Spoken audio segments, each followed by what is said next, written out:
In the heart of a dense, dark forest, where the trees loomed like silent sentinels and the air hung heavy with the scent of decay, there stood an old, abandoned mansion. Its once grand facade was now marred by time, its windows shattered, its walls draped in shadows that seemed to cling to the very soul of the building. Locals whispered of its sinister past, of the family that had once lived there, rumored to have dabbled in dark magic and made pacts with unspeakable entities from beyond the veil. They spoke of strange lights flickering in the windows at night, of eerie sounds echoing through the trees, and of those who dared to venture too close never returning. Yet, despite the warnings, the mansion held a strange allure for some, a magnet for the curious and the brave, who sought to unlock its mysteries and uncover the truth hidden within its decaying walls. One stormy night, a group of adventurous teenagers gathered at the edge of the forest, their faces illuminated by the pale glow of their flashlights as they stared up at the looming silhouette of the mansion. "We should go in," whispered Emily, her voice barely audible above the howling wind. "Are you crazy?" replied Alex, his eyes wide with fear. "They say this place is cursed."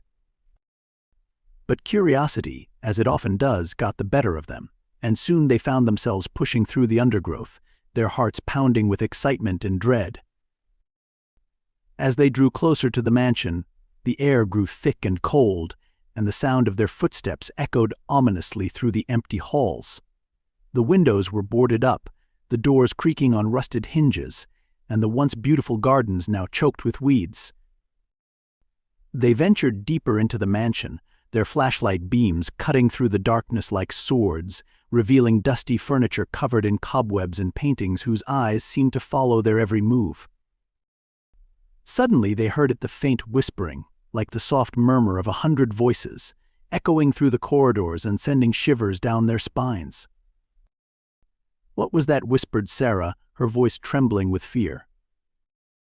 "I don't know," replied James, his hand tightening around his flashlight, "but we need to get out of here." They turned to leave, but the doors had all mysteriously locked behind them, trapping them inside like rats in a maze. Panic set in as they frantically searched for a way out, their hearts hammering in their chests, their breath coming in short, ragged gasps.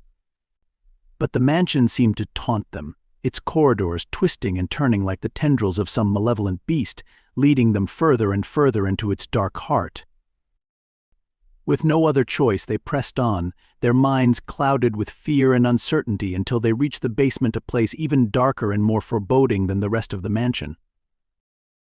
There they found a hidden chamber, its walls adorned with strange symbols and ancient runes, their meaning lost to time. In the center of the room, a ritual circle glowed with an otherworldly light, pulsating with a power that seemed to sear their very souls. As they watched in horror, a figure materialized within the circle, its form twisted and contorted, a grotesque mockery of a human. Its eyes burned with a fierce, unnatural light, and its mouth curled into a twisted grin that sent chills down their spines. It spoke in a voice that chilled them to the bone, a voice that seemed to come from everywhere and nowhere all at once, promising to claim their souls as payment for disturbing its rest.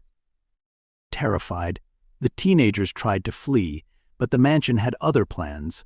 Its doors had become like teeth, gnashing and grinding together, sealing them inside with no hope of escape. And so they were forced to confront the horror that lurked within, to face the darkness that had lain dormant for so long, waiting for its chance to claim them as its own. One by one, they were picked off by unseen forces, their screams echoing through the mansion like the cries of the damned. Sarah disappeared in a swirl of shadows, her desperate pleas for help fading into nothingness. James was dragged into the depths of the earth by unseen hands, his final screams echoing through the darkness. Only Emily and Alex remained, their minds fractured by fear and despair, their sanity hanging by a thread. They stumbled through the mansion, their flashlights flickering in the darkness, until they came upon a hidden diary, its pages yellowed with age and stained with blood. As they read its words, they learned the truth of the mansion's dark history, the family that had once lived there, their descent into madness and depravity, and their desperate attempts to harness powers beyond their comprehension. Realizing the danger they were in, Emily and Alex resolved to destroy the ritual circle and break the curse that held them captive. But the mansion had other plans, and it would not let them go without a fight. As they made their way to the basement, their footsteps echoing through the empty halls, they felt a presence watching them, a malevolent force that seemed to seep from the very walls themselves. With trembling hands, they entered the hidden chamber, their hearts pounding in their chests, their breath coming in short, ragged gasps. The ritual circle pulsed with a sickly light, its power growing stronger with each passing moment. But they were determined to succeed, to break free from the nightmare that had consumed them. With a primal scream, Emily raised her hand and brought it crashing down on the circle, shattering it into a million pieces.